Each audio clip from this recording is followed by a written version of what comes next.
Halo, nama saya Abe. Saya GM untuk eksternal komunikasi di Telkomsel atau terkenal dengan telekomunikasi seluler Indonesia.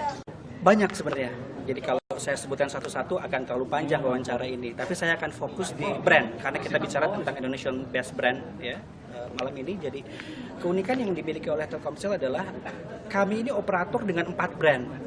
Ya, mungkin brand terbanyak dari semua operator yang ada di Indonesia, di mana kita punya kartu halo untuk pasca bayar, kemudian untuk prabayarnya kita punya 3 brand yang sama-sama besar.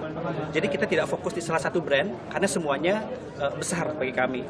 Yang pertama adalah brand Simpati, kemudian yang kedua adalah brand Kartu As, dan yang terakhir yang paling baru diluncurkan Maret kemarin adalah Loop. Jadi itu adalah benefit atau unique sellingnya Telkomsel, di mana kita memberikan keleluasaan bagi pelanggan untuk memilih brand. Jadi kita tidak terpatok hanya satu brand untuk prabayar, satu brand untuk brand pasca bayar. Tetapi kita memiliki keleluasaan di mana segmen pasar tadi bebas menentukan mana yang paling fit buat dia.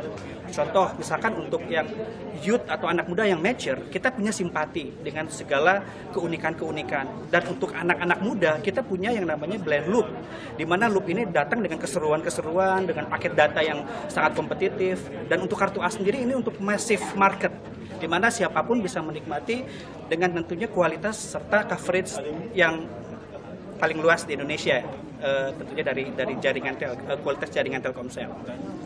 Kalau kita bicara strategi, artinya kita bicara brand gitu. Kalau dulu mungkin kita bisa bicara sebuah brand dengan strategi positioningnya seperti ini, ABCD. Sekarang ini kita harus pandai-pandai untuk mengcustomize.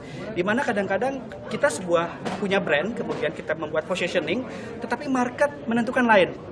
Jadi contoh adalah dengan 3 brand yang kita punya tadi, ada Simpati, ada Kartu As, ada Kartu Loop. Artinya apa? Kita menyebar, kita memberikan option, kita memberikan kebebasan, kita memberikan pilihan yang banyak dan bervariatif bagi pelanggan kita, tidak hanya satu brand. Jadi pelanggan bebas memilih mana ya produk yang menurut mereka dari sisi offering produk serta layanan fit bagi mereka. Tetapi yang terpenting adalah jaringan, kualitas jaringan dan kualitas coverage jaringan. Itu yang paling bisa diandalkan dari produk Telkomsel.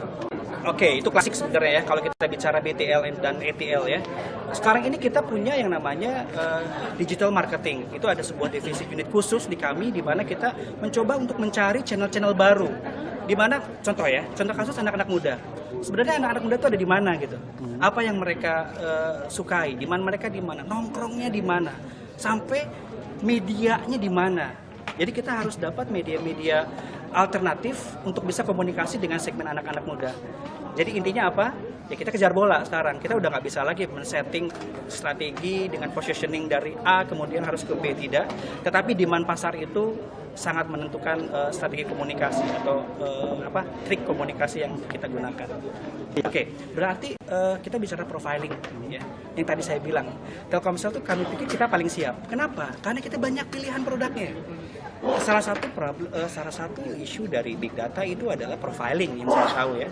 Profiling, dan kami ini sudah sangat siap sebetulnya. Kenapa? Karena dengan adanya 4 multi brand tadi ya, ada 4 brand tadi, diharapkan kita bisa selangkah lebih di depan untuk persaingan big data nanti ke depannya. Tentunya juga dengan layanan-layanan serta kualitas. Karena big data itu akhirnya ujung-ujungnya tetap di kualitas. Saya ini adalah salah satu parameter bagi eksternal dan internal. Kenapa saya katakan eksternal dan internal? Bagi eksternal ini adalah sebuah bentuk pengakuan. Ini salah satu parameter bahwa kerja keras kita di Telkomsel dalam membuild sebuah brand, akhirnya kita diakui.